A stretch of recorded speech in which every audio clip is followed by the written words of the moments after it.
नमस्कार दोस्तों, कविता Yadav YouTube channel पर आप सभी का स्वागत है।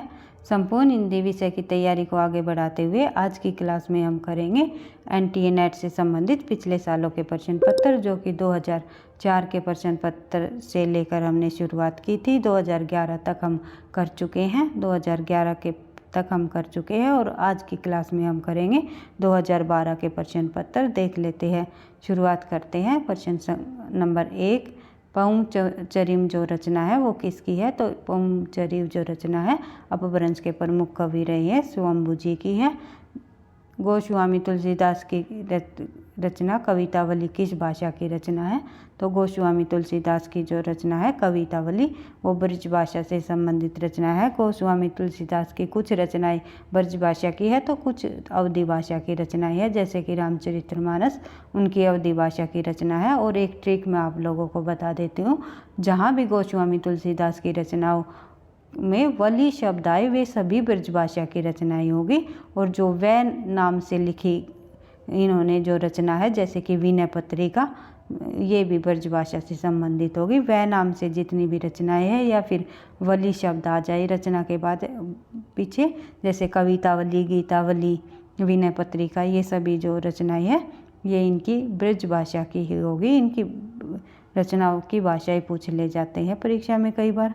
तो खड़ी बोली के लिए सुनीति कुमार चटर्जी ने किस शब्द का प्रयोग किया? तो सही आंसर हो जाएगा जनपदीय हिंदुस्तानी। खड़ी बोली के लिए सुनीति कुमार चटर्जी ने जनपदीय हिंदुस्तानी शब्द का प्रयोग किया है। और खड़ी बोली को इन्होंने सुनीति कुमार चटर्जी ने मर्दानी भाषा भी कहा है, मर्दानी भाषा। और डॉक्टर जॉर्ज ग्रियर्सन जी ने खड़ी बोली को देसी हिंदुस्तानी नाम से भी जाना है। बढ़ते हैं आगे। प्रश्न संख्या 4, सूफी प्रेम आख्यान काव्य परंपरा के आराध्य को प्राय किस रूप में देखा जाता है? तो प्रेमिका के रूप में देखा जाता है। छायावाद को सुतुल के प्रति सूक्ष्म का विद्रोह किसने कहा?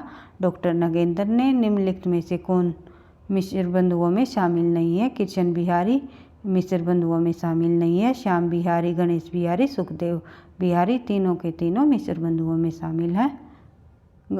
रस गंगाधर के रचयिता कौन रहे हैं? तो रस गंगाधर के रचयिता पंडित जगन्नाथ जी रहे हैं, जो कि 17वीं शताब्दी के कवि रहे हैं। निम्नलिखित में से कौन तार सप्तक के कवियों में शामिल नहीं है? नहीं पर आपको फोकस करना है कि हाय पूछा हुआ है या नहीं। तार सप्तक का मतलब ये है कि इसमें प्रथम तार सप्तक नाम का कोई भी तार सप्तक नहीं है। प्रथम तार सप्तक को ही तार सप्तक कहा जाता है, फिर दूसरा तार सप्तक, फिर तीसरा, फिर चौथा। तो ये आपको ध्यान रखना है कि जो तार सप्तक अगर पूछ लिया जाए तो इसका मतलब ये है जो शुरुआत में तार सप्तक आया था 7 कवि, पहला तार सप्तक के बारे में पूछा गया है। तो इसमें कौन नहीं है, नहीं पूछा हुआ है। तो गिरजा कुमार माथुर, मुक्तिभोग और प्रभाकर, तीनों के तीनों प्रथम तार सप्तक में शामिल है। लेकिन जो शमशेर बहादुर जी है ये दूसरे तार सप्तक के कवि रहे हैं। शिवपालगंज किस उपन्यास से संबंधित है? तो शिवपालगंज जो है वो राग दरबारी, जो कि श्रीलाल शुक्ल जी का उपन्यास है, राग दरबारी उससे संबंधित है। कई बार मैलाचल का उपन्यास के गांव भी पूछ लिया जाता है। तो शिवपालगंज गांव है राग दरबारी से उपन्यास से संबंधित है। और मैलाचल में मैरीगंज जो गांव है वो मैलाचल से संबंधित है। भरत मुनि ने के अनुसार काव्य के कुल कितने गुण होते हैं? तो भरत मुनि के अनुसार काव्य के कुल 10 गुण होते हैं और इन्होंने 10 ही दोष बताए हैं। हिंदी वर्णमाला में अ और अंग को क्या कहा जाता है? अयोगवाह कहा जाता है। अंधायुग किस नाट्य विधा के अंतर्गत आता है? तो ये गीति नाट्य विधा के अंतर्गत आता है। धर्मवीर भारती जी की रचना है। दो राह समय रथ का घर घर नाद सुनो, सिंहासन खाली है करो की जनता आती है। सिंहासन खाली करो की जनता आती है। तो ये जो है पंक्तियाँ रामधारी सिंह दिनकर की है। बढ़ते हैं आगे। प्रश्न संख्या 14, हिंदी के किस आलोचक ने देवरानी जेठानी की कहानी को हिंदी का प्रथम उपन्यास माना? ये हो जाएगा गोपाल राय जी ने। समालोचना दर्श के शीर्षक से ऐसे ऑन क्रिटिसिज्म का अनुवाद किन्होंने किया? तो जगन्नाथ दास जी रत्नाकर जी ने इसका अनुवाद किया है। सही आंसर हो जाएगा सी। शिखर से सागर तक किस रचनाकार की जीवनी है? तो शिखर से सागर तक जो किस रचनाकार की जीवनी रही है? तो इसका हमारा आंसर हो जाएगा अज्ञेय जी की। निम्नलिखित में से भक्ति धारा का उदय बिहारी आक्रमण की प्रतिक्रिया है। यह भारतीय साधना परंपरा का स्वतः स्फूर्त विकास है। तो ये जो तथ्य है ये हमने बताना है। तो हमारा इसमें सही आंसर हो जाएगा डी, क्योंकि ए और दो आसंख्यिक रूप से सही है, दोनों पूरी तरह सही नहीं है। विभावन व्यापार रस प्रतिक्रिया की सदृढ़ भूमिका है। विभाव ही रस का हेतु है, ये बताया गया है। तो ये इन दोनों कथनों में सही आंसर हो जाएगा हमारा इसका डी हमारा सही आंसर हो जाएगा। ए सही है और जो बी है वो आंशिक रूप से सही है। छायावाद और रहस्यवाद में तात्विक भेद नहीं है। छायावाद में अभिव्यक्ति की सूक्ष्मता और रहस्यवाद में अज्ञात के प्रति जिज्ञासा है। तो इसका सही आंसर हो जाएगा हमारा सी। ए आंशिक सही और बी पूरी तरह से सही है। बढ़ते हैं आगे। ये हमारे जो तर्क और स्थापना के प्रश्न पूछे जाते हैं 5 प्रश्न उन्हीं से लिए गए हैं। तो नई कविता में निरूपित मनुष्य मात्र द्वंद्वग्रस्त है। नई कविता मात्र व्यक्ति चेतना की कविता नहीं है। तो इसमें बी हमारा आंसर हो जाएगा सी। ए आंशिक रूप से सही और बी बिल्कुल सही। बढ़ते हैं आगे। प्रश्न संख्या 21। निम्नलिखित इतिहास ग्रंथ का कालानुक्रम बताना है हमें। तो सही आंसर हो जाएगा इसमें हमारा बी। सबसे पहले इस्तवार द लिटरेचर एंड हिंदुस्तान, पता है आपको, गारसा दातासी जी की रचना है। हिंदी साहित्य का इतिहास लिखने की परंपरा इसी ग्रंथ से मानी जाती है। फिर उसके बाद शिव सिंह सेंगर लिखा।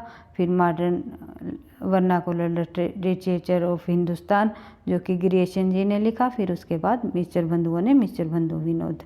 बढ़ते हैं आगे। नवजागरणकालीन सुधारवादी संस्थाओं की शुरुआत का सही अनुक्रम हमें बताना है। तो इसका सही आंसर हो जाएगा हमारा ए। पहले ब्रह्म समाज की स्थापना राजा राम मोहन राय ने 1888 ईस्वी में। फिर प्रार्थना समाज की जो स्थापना की थी गोविंद रानाडे ने 1867 में। फिर उसके बाद आर्य समाज की भी स्थापना दयानंद सरस्वती जी ने 1867 में। फिर उसके बाद रामकृष्ण मिशन की स्थापना हुई। बढ़ते हैं आगे। छायावादी काव्य धारा की प्रमुख स्तंभों का जन्म तिथियों के आधार पर सही अनुक्रम बताइए। तो इसका सही आंसर हो जाएगा हमारा बी। पहले आएगा जयशंकर प्रसाद, फिर उसके बाद आएगा सूर्यकांत त्रिपाठी निराला, फिर उसके बाद आएगा पंत और फिर आएगी महादेवी। जयशंकर प्रसाद का जो जन्म है 1890 माना जाता है, या फिर कहीं कहीं आपको 1889 भी देखने को मिलेगा। तो सही मायने में 1889 है। अगर 90 भी आपको देखने को मिले तो वो भी। फिर उसके बाद जो निराला का है 1897। उसके बाद जो है पंत जी का 1900, पंत जी का पूरा 1900 हो जाएगा। फिर उसके बाद महादेवी वर्मा का आपको पता है 1907। इस प्रकार से हमारा सही आंसर हो जाएगा बी। पहले जयशंकर प्रसाद, फिर निराला, फिर पंत, फिर महादेवी वर्मा। बढ़ते हैं आगे।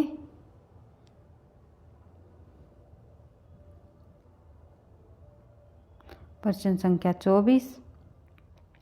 भाई थोड़ी सी हम तथ्यों को कम करेंगे क्योंकि हमारी जल्द से आंसरों पर अधिक फोकस करेंगे, क्योंकि परीक्षा का समय बहुत ही कम है, इसलिए अधिक से अधिक प्रश्न पत्रों को हम हल करने की कोशिश करेंगे। परीक्षा से पहले जितने भी प्रीवियस ईयर्स के क्वेश्चन पेपर है आप लोगों को करके जाने चाहिए, क्योंकि इससे आप लोगों को काफ़ी मदद मिलेगी। और हमारी जो आप लोग चाहते हो कि व्याख्या सहित प्रश्नों की सीरीज हम इसी तरह आगे बढ़ाते रहे, तो 200 प्रश्न तक हम कर चुके हैं और एक एक प्रश्नों की हम बिल्कुल अन्य सभी तथ्यों को, उससे संबंधित अन्य सभी तथ्यों को करते हुए अपनी 1000 प्रश्नों की सीरीज चला रखी है हमने, जो कि आने वाली जो परीक्षाएं होगी DSSS या फिर EMR TPGT, उनमें आपको काफ़ी मददगार साबित होगी।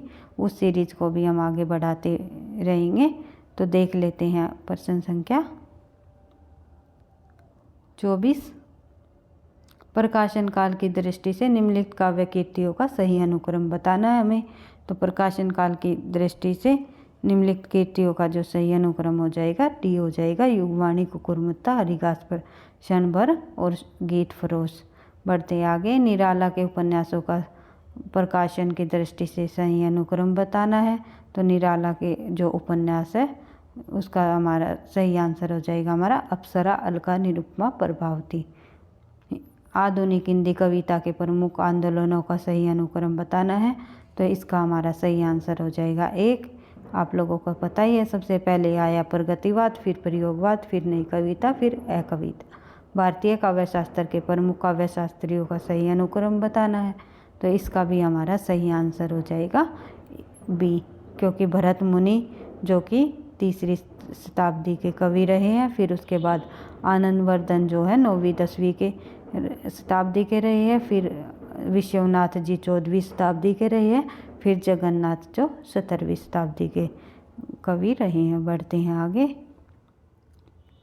प्रकाशन वर्ष के आधार पर निम्नलिखित उपन्यासों का सही अनुक्रम बताना है। तो इसमें सही आंसर हो जाएगा हमारा सी, रुकेगी नहीं राधिका 1967 इसका समय है। फिर आपका बंटे का है 1971, फिर उसके बाद जो चाक जो है 1997 हो जाएगा। फिर उसके बाद जो है आवा जो है चित्रा मुर्दल के जो है 1999 में।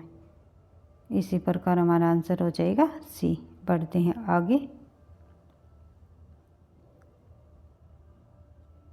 प्रेमा खान काव्य परंपरा की प्रमुख रचनाओं का सही अनुक्रम बताना है हमें। तो इसमें भी हमारा सही आंसर हो जाएगा ए, चंदायन मृगावती, पद्मावत मधुमालती। चंदायन जो मुल्ला दाऊद की, मृगावती कुतुबन, फिर पद्मावत जैसी, फिर मुल्ला दाऊद मंजन की जो है मधुमालती। बढ़ते हैं आगे, सुमेलित करना हमें रचनाकारों और उनकी रचनाओं का। तो देख लेते हैं, राजसी प्रसाद सितारे हिंद की कौन सी रचना है।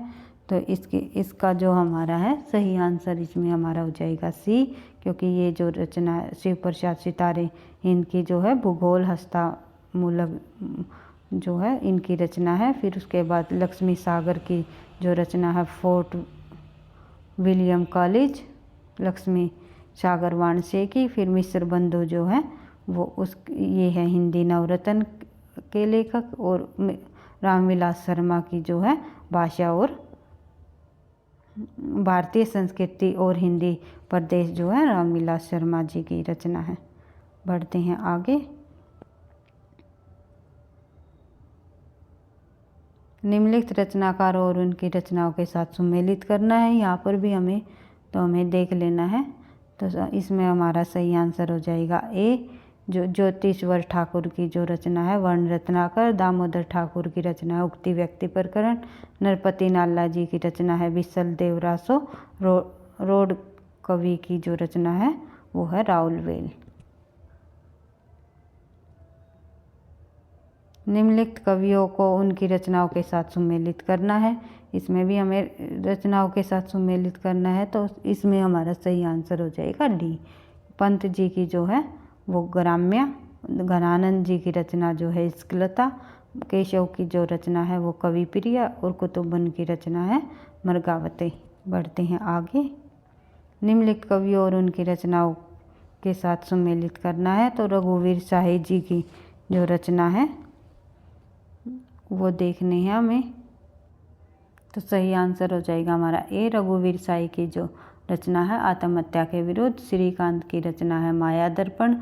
दिनकर की जो रचना है वो है परशुराम की प्रतिक्रिया। केदारनाथ अग्रवाल की जो रचना है वो है फूल नहीं रंग बोलते। उसके बाद निम्नलिखित कवि और उनके रचना कीर्तियों के साथ सुमेलित करना है। तो इसमें हमारा सही आंसर हो जाएगा नरेश मेहता की जो है संशय की रात। तो बी का ए देख लेते हैं, इसमें हम सही आंसर हो जाएगा हमारा बी। नागार्जुन की जो रचना है वो युगधारा। नरेश मेहता की संशय की रात। भवानी प्रसाद मिश्र की जो है सतपुड़ा के जंगल। केदारनाथ अग्रवाल की है अकाल में सारस। इस प्रकार अगर हमें एक रचना का पता चल जाए तो हमारा आंसर सही हो सकता है मिलान वाले प्रश्नों का। तो निम्नलिखित गद्य कीर्तियों और उनके लेखकों के साथ सुमेलित करना है। तो साहित्यालोचन जो रचना है वो आप लोगों को पता ही है। साहित्यालोचन जो है किसकी रचना है? श्याम सुंदर दास जी की है साहित्यालोचन। रश्मिमांसा जो है रामचंद्र शुक्ल की। ठेले पर हिमालय धर्मवीर भारती की। और तमाल के झरोखे से जो रचना है वो है विद्यानिवास मिश्र जी की। बढ़ते हैं आगे। निम्नलिखित कथाकारों और उनकी कीर्तियों को सुमेलित कीजिए। तो देख लेते हैं कथाकारों और उनकी कीर्तियाँ। सही आंसर हो जाएगा हमारा इसमें भी ए, क्योंकि कृष्णा शोभती की जो है समय सरगम। उसके बाद श्री लाल शुक्ल जी की विश्रामपुर का संत। और उसके बाद राही मासूम रजा की जो रचना है वो टोपी शुक्ला। कमलेश्वर की है कितने पाकिस्तान। बढ़ते हैं आगे। कहानीकार और उनकी कहानियों को सुमेलित करना है हमें। कहानीकार और कहानियों के सुमेलित करते हुए सही आंसर आ जाएगा हमारा इसमें सी। चंद्रदत्त शर्मा गुलेरी की जो है बुद्धू का कांटा।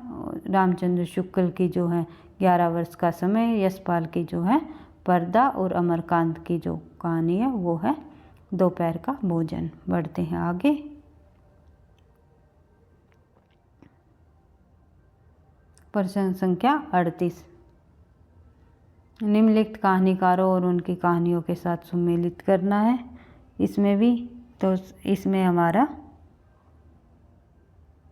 सही आंसर हो जाएगा,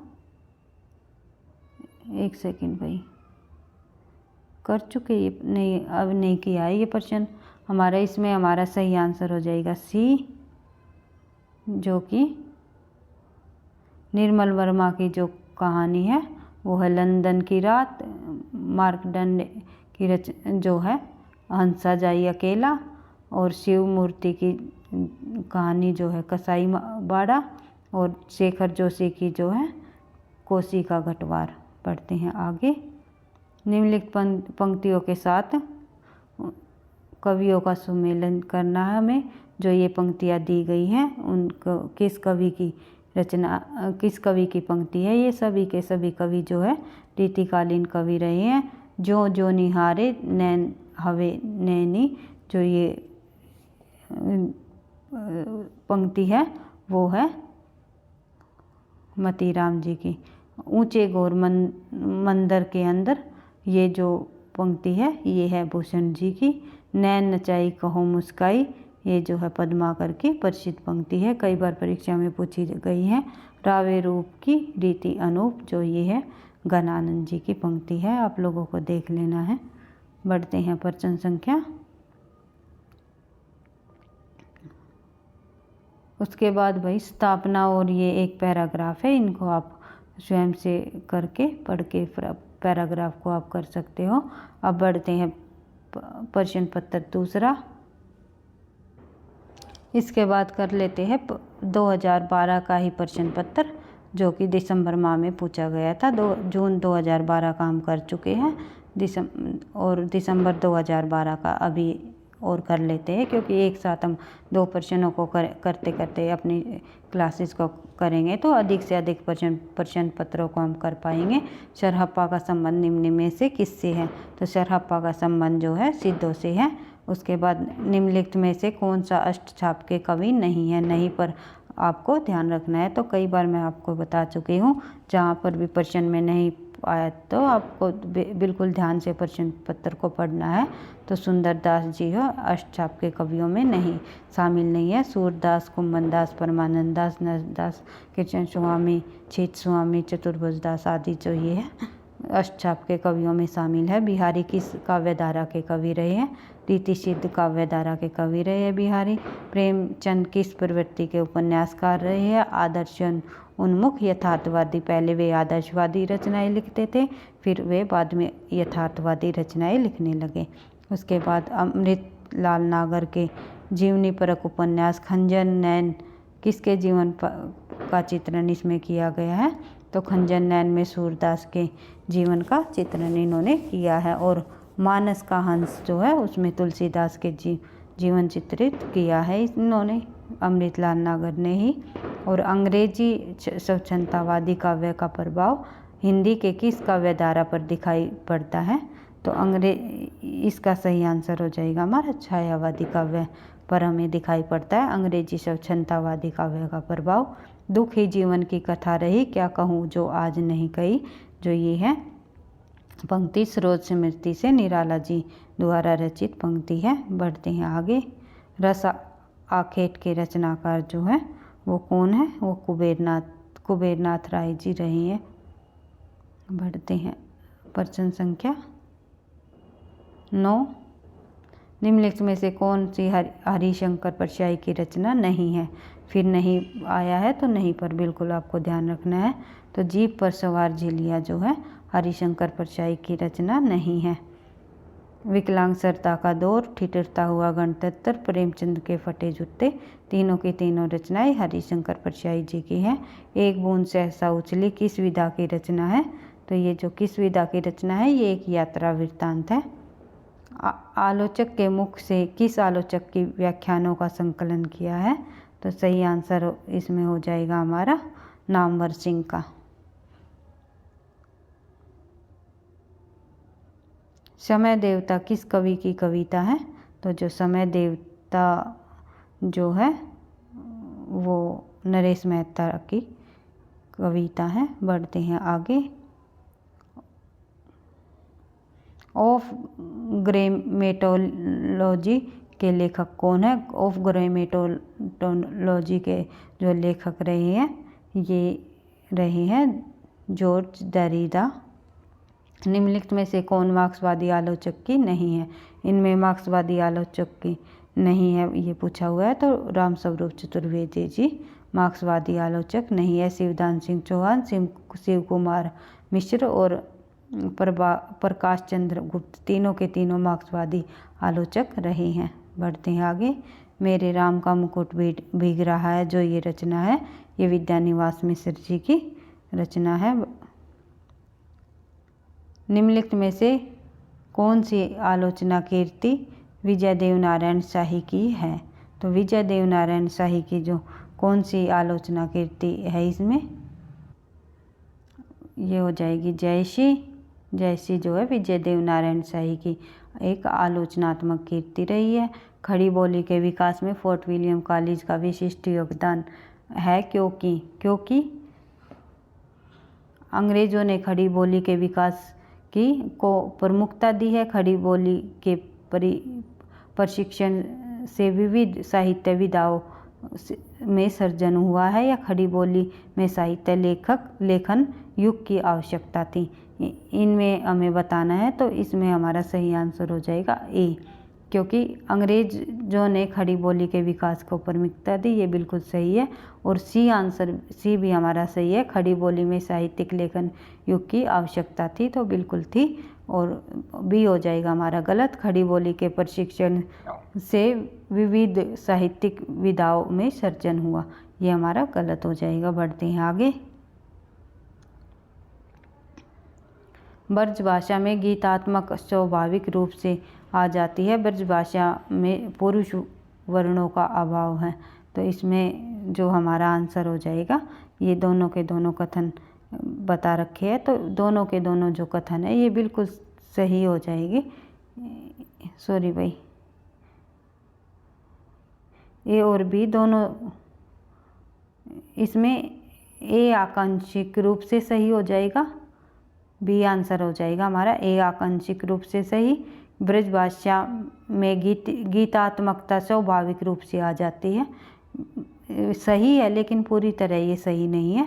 ब्रजभाषा में पुरुष वर्णों का अभाव है, ये बिल्कुल सही बात कही है। बढ़ते हैं आगे। नई कविता में नई मनुष्य की प्रतिष्ठा हुई है, तो नई कविता में नई मनुष्य की प्रतिष्ठा हुई है, ये बिल्कुल सही है। नई कविता में व्यक्त मनुष्य का द्वंद्व असंयत आयतित है, ये भी बिल्कुल सही है, दोनों सही हो जाएंगे। बढ़ते आगे। निम्नलिखित छायावाद की विशेषताएं बताइए। इनमें से छायावाद की जो विशेषताएं है वो बतानी है हमें, तो इसमें सही आंसर हो जाएगा हमारा डी। आत्मानुभूति की अभिव्यक्ति, साम्राज्यवाद की प्रति विद्रोह, सौंदर्य के प्रति अत्यधिक आकर्षण, ये तीनों के तीनों सही है, लेकिन छायावाद रहस्यवाद का पर्याय है, ये सही है लेकिन आकांक्षिक रूप से सही है, बिल्कुल थोड़ा सा पूरी तरह से सही नहीं है, इसमें थोड़ा संदेह है। बढ़ते हैं आगे। प्रश्न संख्या 21।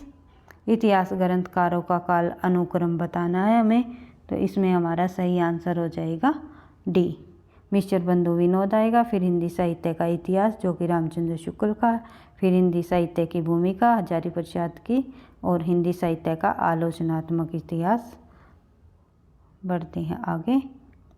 गोस्वामी तुलसीदास जी की रचनाओं का सही अनुक्रम हमें बताना है, तो तुलसीदास की रचनाओं के अनुक्रम में सबसे पहले आएगी दोहावली, फिर गीतावली, फिर रामचरितमानस, फिर विनय पत्रिका। जन्म तिथि की दृष्टि से द्विवेदी युगीन कवियों का सही अनुक्रम बताना है हमें, तो इसमें हमारा सही आंसर हो जाएगा श्रीधर पाठक, फिर अयोध्या सिंह उपाध्याय हरिऔध, फिर मैथिली शरण गुप्त, फिर रामनरेश त्रिपाठी। बढ़ते हैं आगे। आधुनिक हिंदी की निम्नलिखित कृतियों का प्रकाशन काल बताना है, तो आधुनिक हिंदी की निम्नलिखित कृतियों का प्रकाशन अनुसार क्रम बताना है, तो इसमें सही आंसर हो जाएगा हमारा डी। पहले आएगी यशोधरा, फिर उर्वशी, फिर कनुप्रिया, फिर आत्मजयी, कुंवर नारायण जी की रचना है जो। बढ़ते हैं आगे। प्रश्न संख्या 25। निम्नलिखित पाश्चात्य समीक्षकों का जन्म बताना है हमें। पाश्चात्य समीक्षकों के जन्म के अनुसार सबसे पहले आएगा प्लेटो, फिर अरस्तु, फिर लोंगजाइस, फिर कोलेरिज। प्रकाशन वर्ष की दृष्टि से निम्नलिखित पत्रिकाओं का सही अनुक्रम बताना है, तो पत्रिकाओं के सही अनुक्रम के अनुसार हमारा सही आंसर हो जाएगा। पहले आएगी भारतेंदु जी की कवि वचन सुधा, फिर सरस्वती, फिर चांद, फिर हंस। उसके बाद निम्नलिखित उपन्यास का प्रकाशन की दृष्टि से सही अनुक्रम बताना है, तो उपन्यास देखने हमें सबसे पहले हमें देखने को मिलता है झूठा सच, फिर आधा गांव, फिर तमस, फिर सूखा बरगद। निम्नलिखित कवियों का सही अनुक्रम बताना है।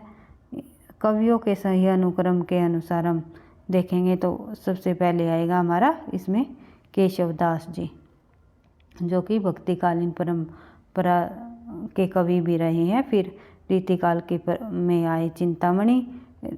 केशव दास जी भक्तिकालीन और रीतिकालीन दोनों में रहे हैं, और चिंतामणि, फिर बिहारी, फिर पद्माकर। निम्नलिखित काव्यों का सही अनुक्रम बताइए, तो इसमें सही अनुक्रम हमें बताना है काव्यों का। सही आंसर हो जाएगा हमारा प्रिय प्रवास, झरना, राम की शक्ति पूजा, लोकायतन। उसके बाद बात करें प्रश्न संख्या 30। निम्नलिखित पंक्तियों के साथ कवियों का सुमेलन करना है हमें। कवियों के जैसे ही जो ये कविताएं दी गई है, पंक्तियाँ दी गई हैं, उनको हमें बताना है किस कवि द्वारा रचित पंक्तियाँ हैं, तो इसमें हमारा सही आंसर हो जाएगा जो घुन खाए सह तीरों पर, जो ये है ये नागार्जुन की पंक्ति है, तो देख लेते हैं ए का दो ऑप्शनों में है दिखाई दे रहा है। फिर देख लेते हैं एक बीते के बराबर जो पंक्तियां हैं ये केदारनाथ अग्रवाल जी की है, तो सही आंसर हो जाएगा हमारा डी। तो किंतु हम है द्वीप जो ये पंक्ति है ये अज्ञे जी की है। भूख से रिरियाती हुई जो ये पंक्ति है ये रही है धूमिल जी की। तो हमारा आंसर इसमें डी हो जाएगा।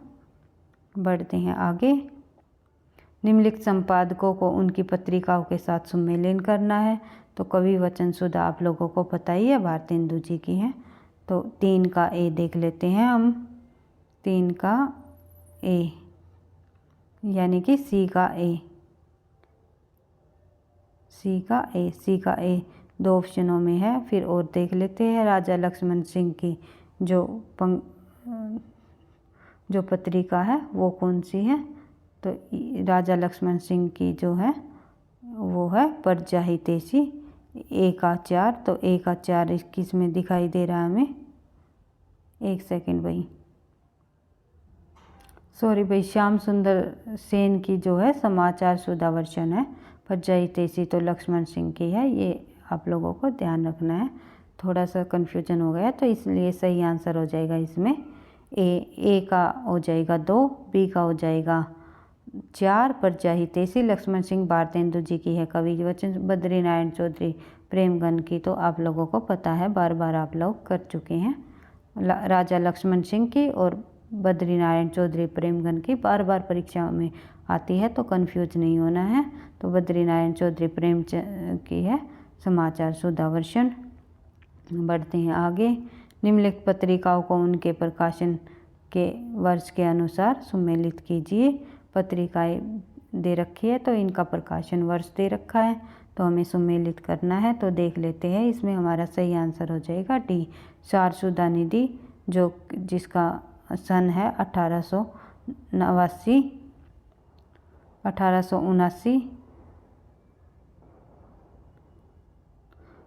बंगदूत का जो समय रहा है 1829। भारत मित्र का जो समय रहा है 1877। उसके बाद जो है हंस का जो समय है 1930। बढ़ते हैं आगे।